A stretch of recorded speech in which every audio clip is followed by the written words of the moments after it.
Shooting it raw? Yes. Shooting it raw.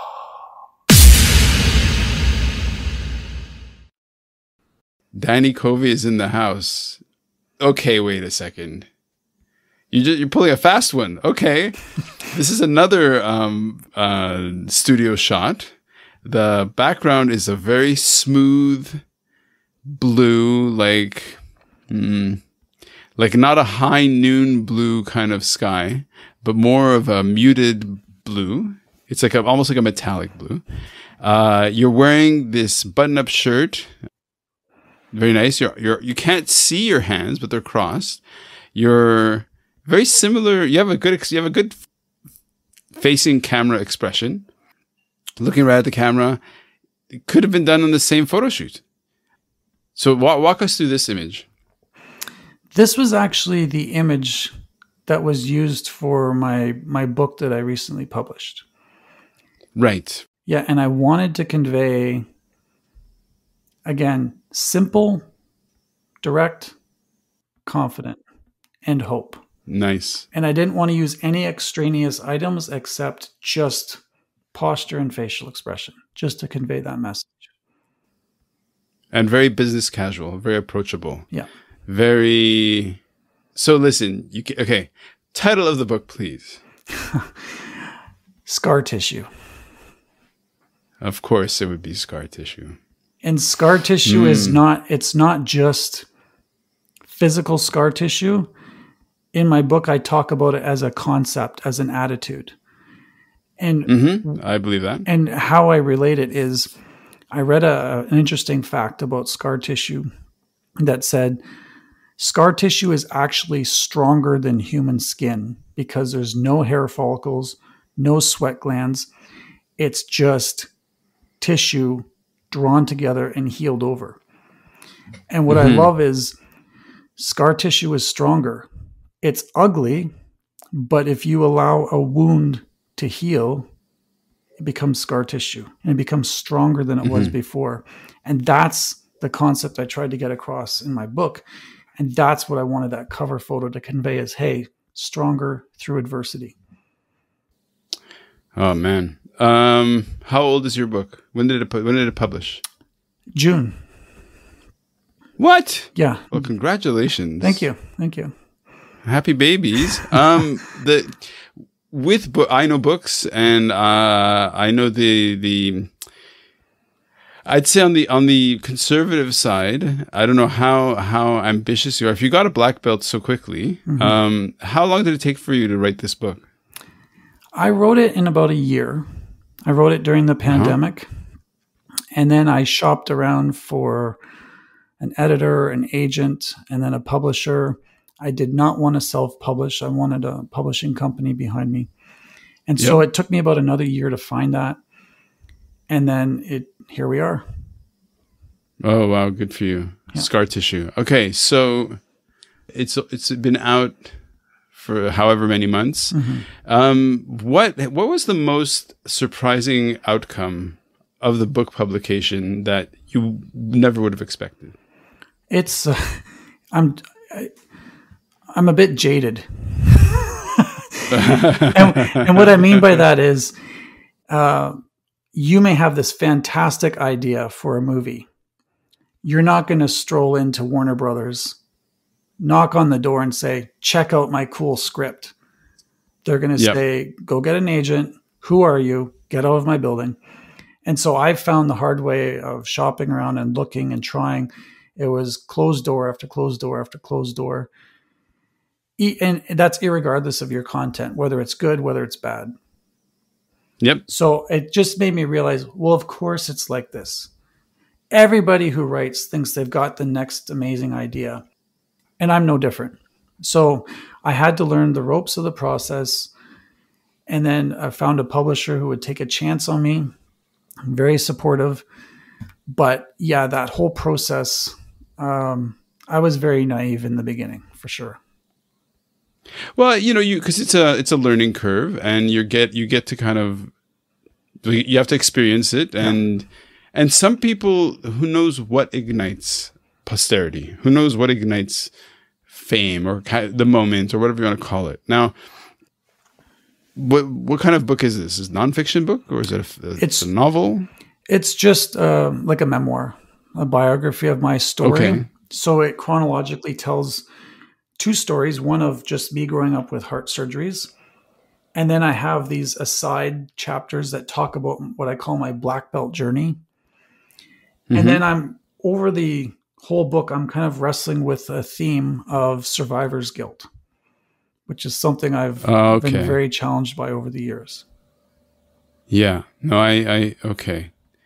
Well, let's dive into there. I don't know why there came in. The word there came out that way, but yeah, let's dive into there. Survivor's guilt. Mm-hmm. Walk somebody through why your life or experience or thoughts or whatever would go into that direction. It hit me more as I'd say in my teens, but at 3 of my surgeries, I've almost died. And there's a measure where, okay, you cheat death once or you live once, and then it happens again and again. And it's Russian roulette. And eventually you're saying, well, what are my odds? Like, why me? And I had other kids that I was in hospital with, and some of them are no longer here.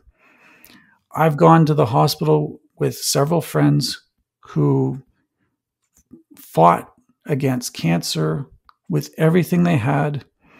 They were hopeful, they were optimistic, they were determined, and they're not here. Mm-hmm. And so it kind of leaves me saying, well, why am I here?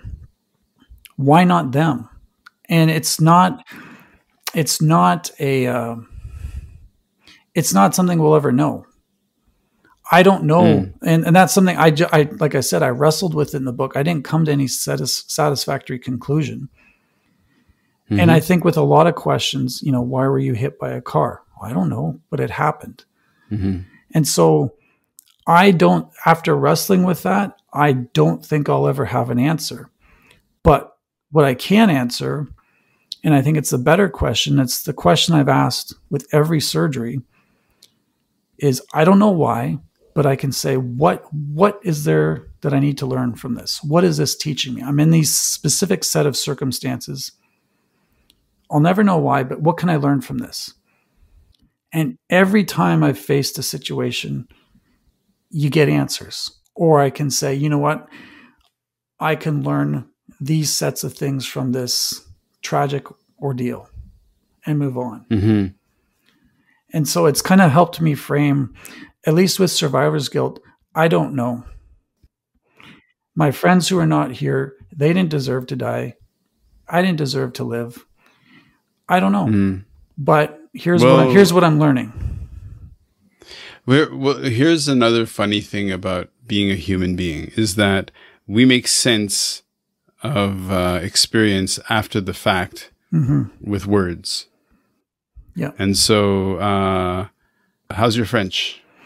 Mon français n'est pas très bien, un peu. Okay. No problem, man. No, but so in the sense, the reason why I'm bringing your attention to this is that we go through an experience, right? Mm-hmm. And then after the fact, you have just the memories, and then you start dissecting or reframing or whatever it is, contextualizing, sort of like how we're doing now, talking about it with words, right? Like you're getting the ideas in your brain into my brain or into a listener's brain, and then you kind of make sense of it after the fact. Yeah, and I hear you with so go ahead. No, I was just going to add, like on that note, especially when I was thinking about going into college, I felt I owed medicine or life or God, or I felt I owed something. Like, hey, you should go and be a doctor because look at everything you've been through. Right. And now I've realized I'd make a terrible doctor, but I just felt that burden, or like you got to make it worth it. You got to do something with the life you've been given. Yes. interesting that you chose the word wrestled with the ideas. And you understand wrestling and you understand grappling. Yeah. I was grappling with these tough ideas. I was wrestling with, I arm locked this really tough experience or whatever it is. But so maybe the relationship is, to your experience, a tension of, because so I've had other near-death experiences as well. And there is this relationship of revisiting, going back. So yeah. What is there? I don't even know if there's a question in there. Well, I say wrestling because I knew I'm not an intellectual. I'm not a deep writer. I'm struggling with something that much greater minds for who knows how long have wrestled with.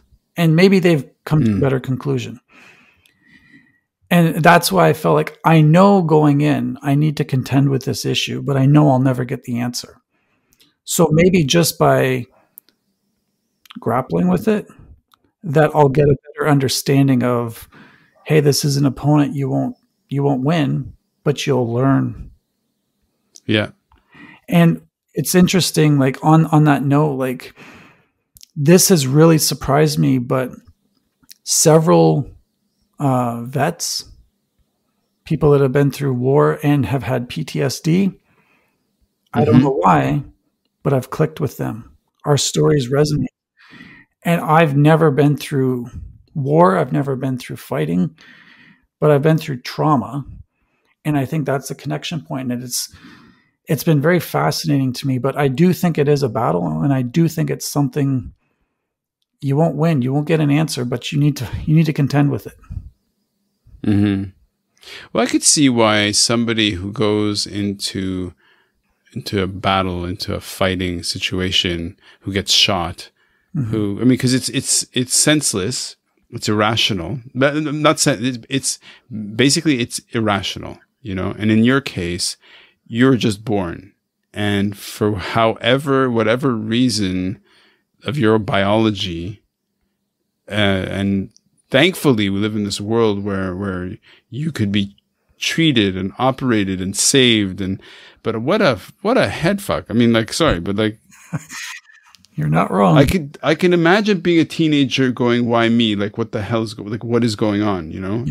Because also the fear of going into surgery like that again, and that's over the top. Well, you had mentioned near-death experiences, and one thing that's been interesting to me, number one, I've never had a near-death experience, and I feel cheated because I feel like if anybody should have had one, it's me. What? But then, what are you talking about? Well, I mean, a near-death is like bright lights, out of body, that kind of thing. Oh, in that sense. Okay, sorry. Yeah. Okay. But it's been interesting, like at age 8, waiting in the operating room, and they're putting me to sleep, and I'm thinking in my head, wow, I could be dead in 30 seconds. And then again, every surgery since then at 12 and 13 and 14, and you have that same thought. And then as a grown man at 40, thinking, okay, I could be dead in just a few seconds. And I think I would never wish that on anybody, but I think there's tremendous utility in just having to answer that question, or just realizing you're in a position where your beliefs are challenged. What do I believe? How sure am I? And how does that affect how you live? I think, and again, I don't know why, but I know there's a lot to be learned from realizing, hey, I could be dead. What's important to me? And for me, well, my podcast. Oh, sorry. No. Well, this podcast really was born from that, right? How do we make every second count? Because, I have one more question for you before we go on to their last photo, and I assume your last photo is going to blow the roof off my head. But what is okay? So survivor's guilt. So the flip side of that, for me at least, is what is the role of gratitude? That is how you live and not see yourself as a victim. Because, if I'm a victim and all this bad stuff has happened to me, I'm not grateful for the life that I have, even though my quality of health may be diminished. If I'm grateful, I'm alive. Can I do, competitive martial arts? No. But you know what? I can show up on the mat. I can be there. Maybe not to the degree that I want, but so I think having that attitude, you're really zeroing in on like a victim or victor mentality. Okay. And it's kind of strange. I met what I call the bizarro version of myself a couple of years ago. It was a guy a little bit younger than me, been through a number of very difficult surgeries, like a lot. And they were hard surgeries. And my friend wanted me to talk to him because he thought, well, you guys have similar backgrounds. You have something in common you can chat about. But he was angry. He was upset. Why did this happen to me? I don't like talking about this. I didn't deserve this. Why couldn't it have been somebody else? And I'm sitting here saying, well, but there's a reason and we can learn. But it was the really, really hard conversation because we just our backgrounds may have been similar, but we just had nothing in common. Right. Yeah, exactly. Like you put two people who you think same, but in the end, you're like, wait a second, there's a huge difference in internalization in terms of in terms of the relationship to that experience. Yeah. Oh, wow. Danny, shall we move on to the next photo? Let's take the last photo for 200, Alex. Represent for Canadians. Okay.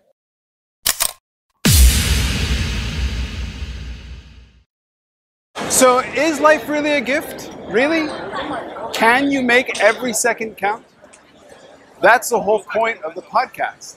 So if you like what you've seen and you're inspired, because that really is my mission, then please give it a like, subscribe, and share. Shooting it raw? Yes. Shooting it raw.